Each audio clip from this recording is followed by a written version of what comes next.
إن الحمد لله نحمده ونستعينه ونستغفره ونعوذ بالله من شرور أنفسنا ومن سيئات أعمالنا من يهده الله فلا مضل له ومن يضلل فلا هادي له وأشهد أن لا إله إلا الله وحده لا شريك له وأشهد أن محمدا عبده ورسوله صلى الله عليه وعلى آله وأصحابه أجمعين.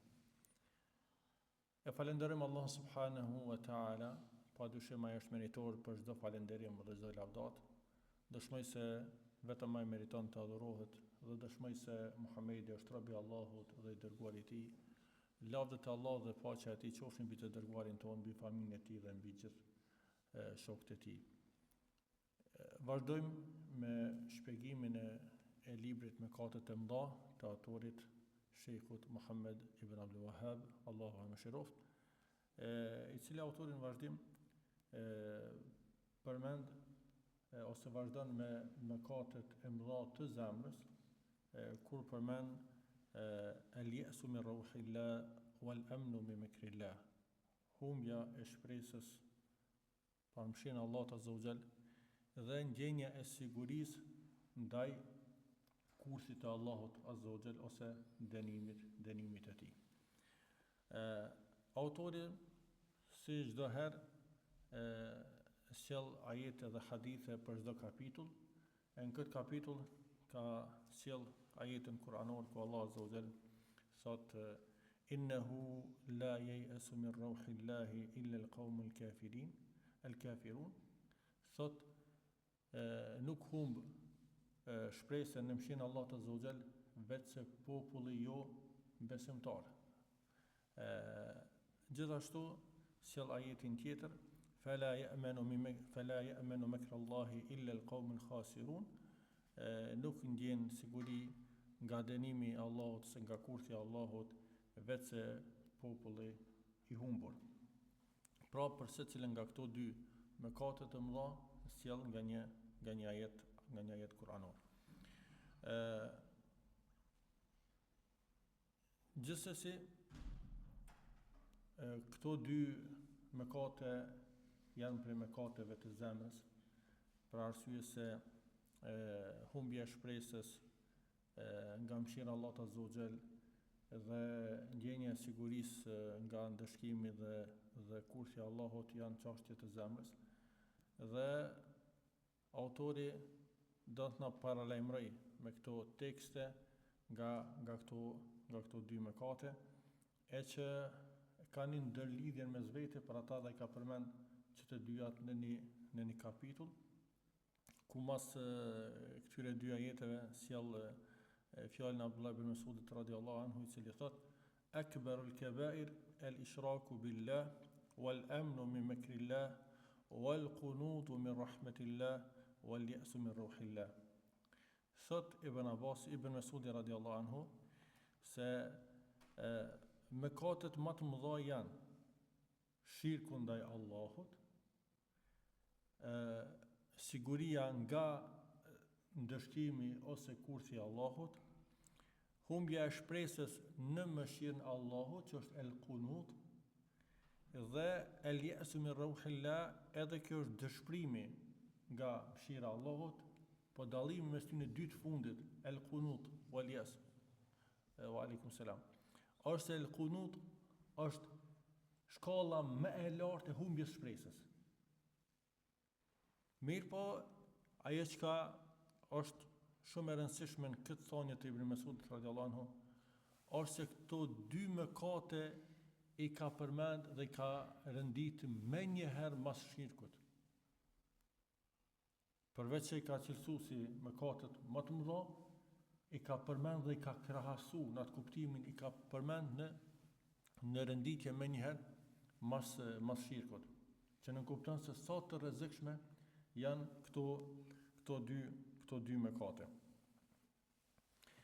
Atëherë, ose e kemi pezon edhe atje të kapitulli i vetpëlqimit, i ujbit, është fjala Abdullah ibn Mas'udit, ku thot el-halaku fitnatayn, shkatrimi është në dy gjona, el-qunut wal ujb.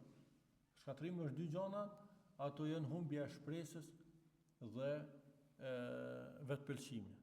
Edhe kena shpjeguar atje pse ndodh kjo, pse këto është shkatrimi këto dy gjona.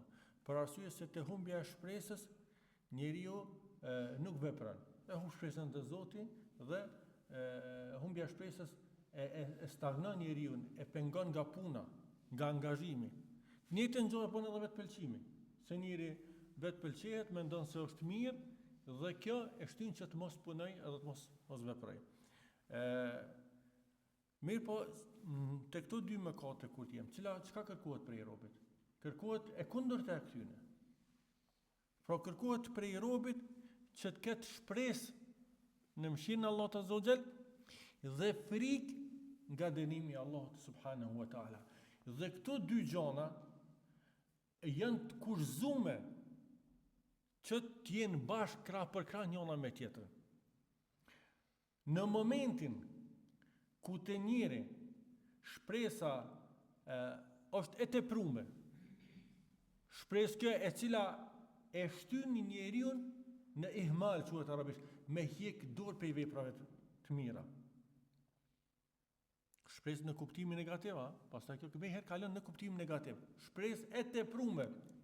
Pra shpresa me mungesë të frikës e bën njeriu të bën në gabime, bën ihmal, që të lënë hjek dorë nga veprat e mira.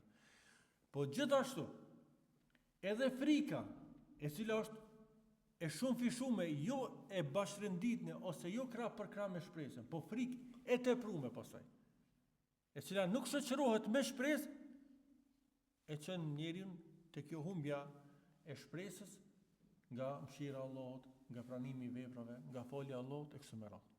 E që të dyja këtu faktikisht vijnë ndjesh njëna me tjetrën. Kështu që duhet që të jenë dyjat krah për krah njëna tjetrës.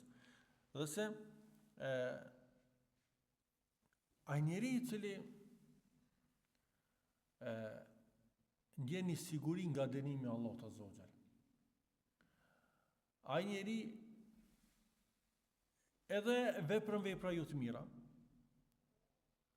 Dhe të njëjtën kohë mendon se e meriton shpërblimin.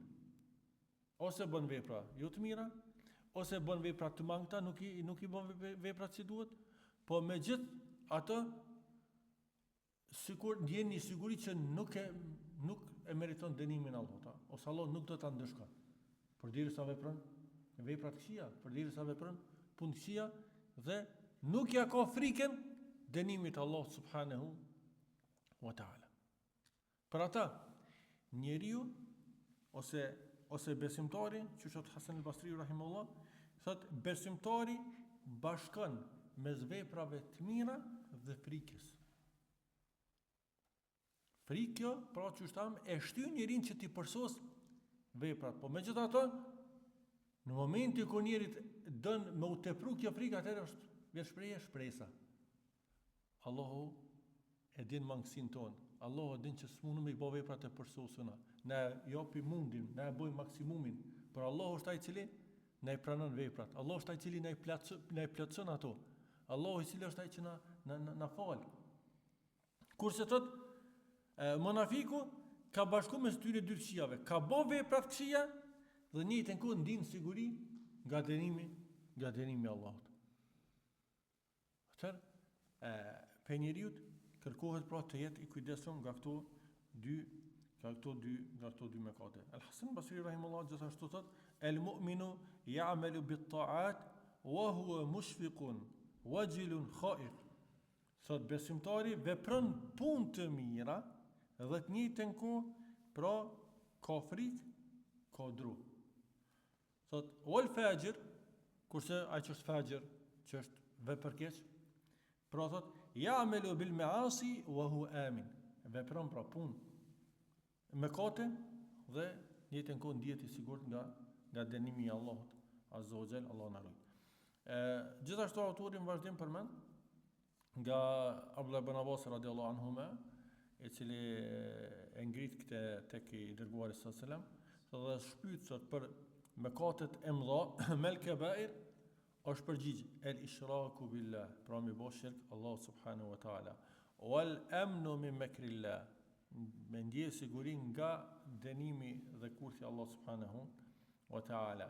Wal ya'su min rauhillah, dhe me hum shpresë nga mëshira Allah te bareke wa ta'ala, pra I ka përmbledh këto 3 mëkate në një thanje. Autori vazhdim flet për një kapitull tjetër I cili realisht është baza e çdo gjaje në zemër, e që kena me pa që edhe kjo humbja e shpresës tek Allah subhanahu wa ta'ala, sikurse ai ndjenja e sigurisë nga dënimi I Allahut azza wa jall, realisht buron nga kapitulli që do vjen në vazhdim, pra dhikru su'i dhanni billah. Pra kapitulli I radhës është përmendja e mendimit të keq ose mendimit të gabum për Allahun subhanahu wa ta'ala. E që kemi po se mendimi I mirë për Allahun azza wa jall është baza e gjitha të mirave. Përderisa mendimi jo I mirë, I gabum, mendimi I keq për Allahun subhanahu wa ta'ala është themeli I gjitha të këqijave. E që kjo vjen si rezultat, pra mendimi I mirë si rezultat I njohjes Allahut azza wa jall, njohjes e emrave të Tij, cilësive, virtyteve të Tij, veçorive të Tij dhe veprimeve të Tij, përderisa mendimi I gabum vjen nga mosnjohja e Allahut te bareke ve teala, nga ignoranca, padituria. Thot El Hasan El Basri rahimahullah, thot besimtari, thot ahsan el dhann billah fa ahsan el amal. Muslimani, besimtari, thot ka mendim të mirë për Allahun dhe vepron vepra të mira. Pra mendimi I mirë për Allahun e shtyn në vepra të mira. Thot wa innal fajir asa'a dhann billah fa asa'a al amal. Kurse ai mëkatari, ai dolurin nga rruga e Allah subhanahu wa ta'ala shpërfillsi, pra ka mendim të gabum për Allahun te bareke wa ta'ala, mendim të keq për Allahun dhe pastaj bën vepra të këqija. Autori në vazhdim I sjell 3 ajete e 2 hadithe. Tek ajeti I parë e sjell ajetin kuranor, yadhunnuna billahi ghayra al-haqqi dhanna al-jahiliyya. Allah te bareke wa ta'ala flet për munafikat, për hipokrit, të cilët kanë mendim të gabuar për Allahun azza wa jall. Dhe fjala për çfarë mendimi të gabuar është? Për çfarë mendimi të keq është fjala? Fjala se kënë se Allahu nuk do ta ndihmoj fenë e Tij. Allahu ka garantuar që ka më ndihmu fenë e Tij. Allahu ka garantuar që ka më ndihmu të dërguarin e Tij. Kurse ata kanë pas këtë mendim gabum për Allah subhanahu wa ta'ala. Mendim kë, cilën Allah azza wa jalla ka thënë dhann el jahiliye. Sikurse mendonin pagant ose ignorant, ose është periudha e ignorancës, jahilietit. Pra mendim I paditun, si rezultat pra I mosnjohjes së Allah subhanahu wa ta'ala, I cili e mbush premtimin e Tij, I cili I ndihmon pejgambert e Tij, e ndihmon fenë e Tij. Mosnjohja për Allah azza wa jall ka çu deri në atë mendim gabum. Pastaj ajetin tjetër, wa dhannukum wa dhalikum dhannukum alladhi dhanantum bi rabbikum ardaakum. Fat Allah subhanahu wa ta'ala, ky mendimi juaj I keq, I gabuar, cilin ju e keni ndaj Zotit të juaj, ardaakum, ju ka shkatru. Ky mendim pra ju ka shkatru juve. Fa asbahtum min al-khasirin, dhe sot jeni nga të humburit. Ajeti më herët, se ajetet janë kronologji, janë të ndërlidhura, është kuptimi I ajeteve është I ndërlidhur njëri me tjetrin. Ajeti më herët flet për pabesimtarët, të cilët ajo që nuk I ka pengu nga punë të këqija, ose kanë menduar që Allahu nuk I din shumë nga veprat që ata I bojnë. Se kanë njoft Allahun, jo që kanë mohu diturinë Allahut komplet, mirë për kanë mohu diturinë Allahut përsosën, se Allahut nuk I mshefet asgjë. Dhe si rezultati i kësaj, atëherë ka ardhur ose është mbjellë ky mendim i keq te ta, i cili faktikisht edhe ka dërguar drejt shkatrimit. I ka dërguar drejt shkatrimit. Pastaj ajeti tjetër i cili flet për pabesimtar, flet për munafikat, el-dhanina billahi ghayra as-sawi, dhanna as-sawi alayhim da'iratu as-saw, ata të cilët kanë mendim të keq për Allahun, ata kanë radhën e ndëshkimit dhe Allahu vazhdon nga ajetet sa herë realisht flet për mendimin e keq, është fjala për pabesimtarët edhe për munafikat. Gjithherë. Pra është veçori e tyne, është cilësi e tyne, se na thamë është baza e gjitha të kësijave. Përderisa të besimtarët si bazë kanë mendimin e mirë për Allahun subhanahu wa ta'ala. Është përmend ose është transmetuar nga Abdullah ibn Umar radhiyallahu anhu, i cili thot akbarul kabair su'u dhanni billah. Thot mëkati më i madh është mendimi i gabuar ose mendimi i keq për Allahun subhanahu wa ta'ala. Dërsa autorin vazhdim e përmend hadithin ku i dërguari sallallahu alaihi wasallam thot 3 ditë, se hadithin transmeton Xhabir radhiyallahu anhu, thot 3 ditë para se me vdek pejgamberi sallallahu alaihi wasallam e kum dëgju duke thonë: La yamutanna ahadukum illa wa huwa yuhsinu dhanna billah. Të mos vdes askush prej juve, vetëse duke pas mendim të mirë për Allahun azza wa jall. Mos vdes askush prej vetëse duke pas mendim të mirë për Allahun azza wa jall.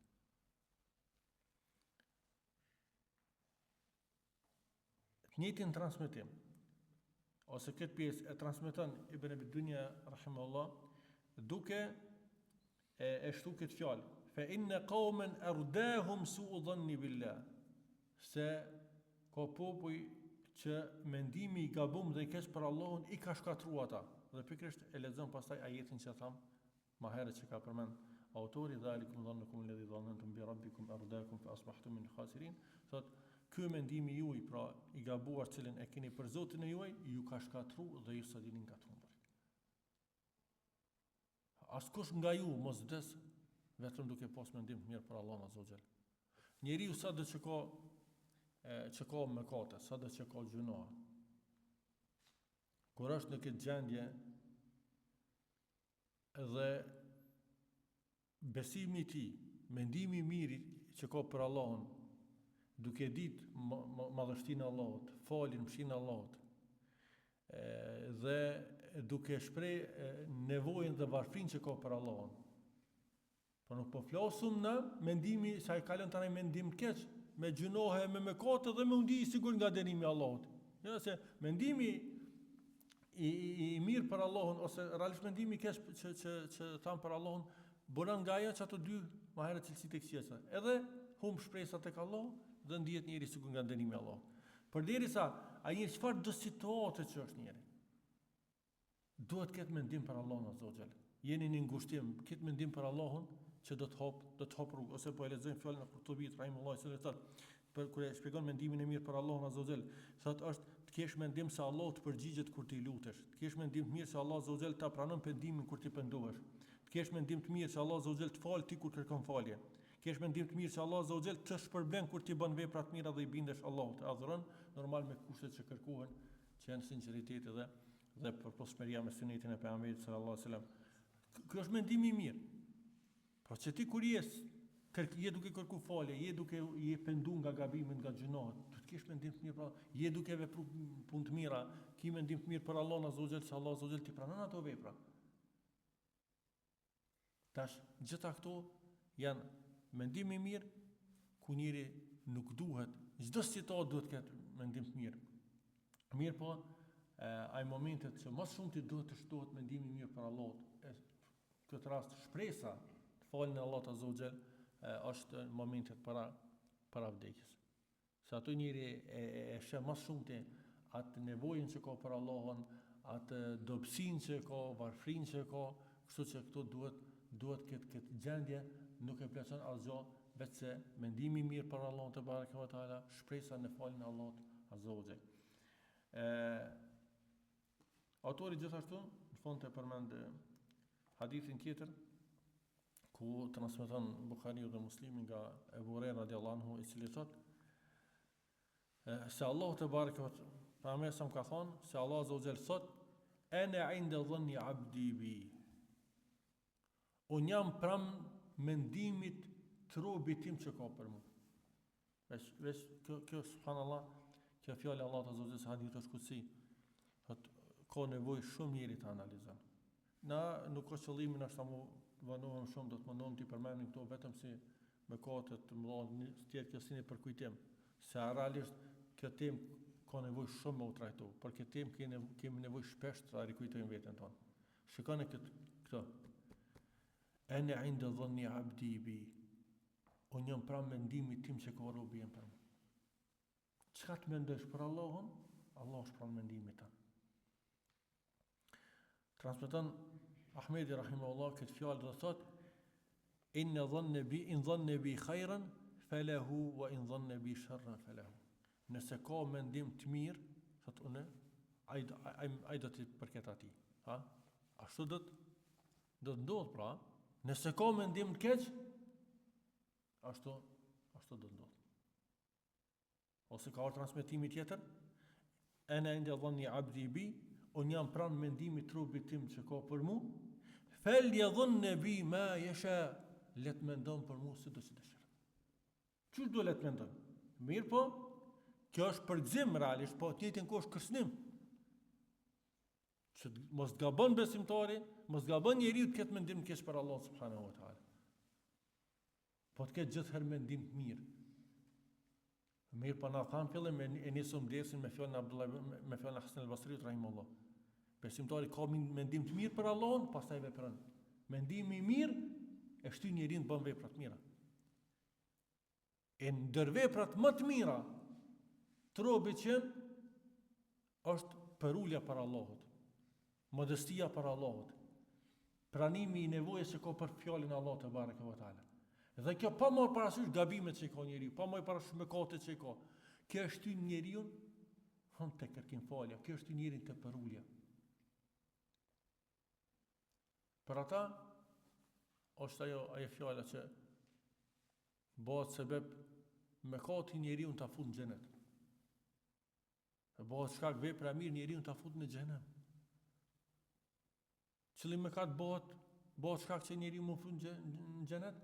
Çaj mëkat nga i cili njeriu mirë vazhdueshme kërkon falje, pendohet, nin keqardhje. Rezultatet që jap ai mëkat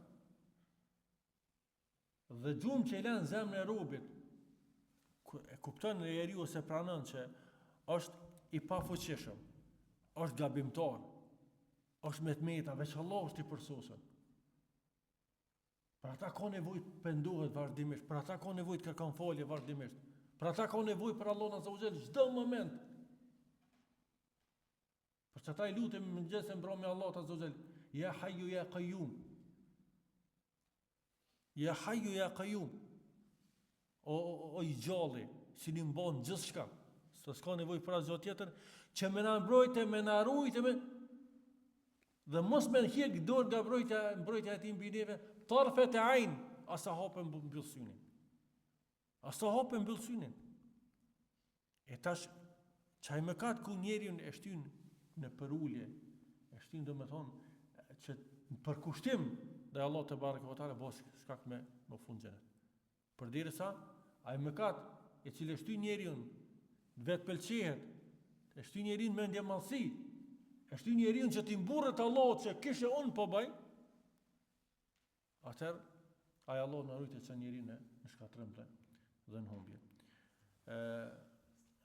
Na me kaq po përfundojmë, vazhdojmë inshallah me kate të tjera në dersat e radhës. Elus Allah subhanahu wa taala na bën për atyre që shtojnë njohurit për Allahun te bareke ve teala, e njohin Allahun azza wa jall, e adhurojnë Allahun azza wa jall me sinqeritet, me përkushtim, kanë shembullin më të mirë në Muhammedin sallallahu alaihi wasallam dhe në rrugën e sahabeve, i ruhen mëkateve në përgjithësi, sidomos mëkatet të mëdha, gjinove të mëdha. Allah te bareke ve teala na mbjellët mendim të mirë për të në zemrat tona. Allahu Azza wa Jall na ruaj nga mendimi i gabum për Allah subhanahu wa taala, na bëj prej atyre që vazhdimisht e shpresojnë në mëshirën e Allahut Azza wa Jall, duke e shoqëruar këtë shpresë me punë të mira dhe duke u largu nga punë të këqija. Allahu Azza wa Jall na bëj prej atyre që asnjëherë nuk dihen sigur nga dënimi i Allahut, nga hidhrimi dhe zemrimi i tij, për arsye se ne jemi rob, jemi mëkatar. Po megjithatë gjithherë i friksohem Allahut Azza wa Jall dënimit të tij, dhe sikurse Allahu të mos na fal, të mos na ruan, mos na shpëton, na jemi të marrum si sa thoi fjala e popullit. Allahumma salli wa sallim ala nabiyina Muhammad wa akhiru da'wana alhamdulillahi